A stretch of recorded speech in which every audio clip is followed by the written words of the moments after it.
আসসালামু আলাইকুম সবাইকে। আমার আম্মু আজকে রান্না করছে বোয়া ভাত।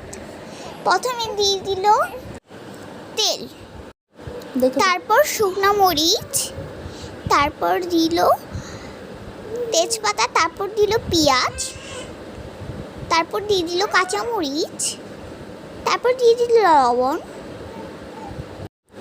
তারপর নাড়াচাড়া দিয়ে নিল।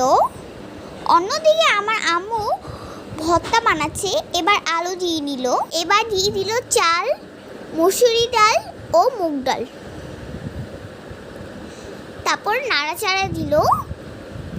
নাড়াচাড়া দেওয়া শেষ, পানি দিয়ে দিল। ওইদিকে ভর্তার জন্য সব কিছু তৈরি করছে। তারপর শুটকি রেডি করছে।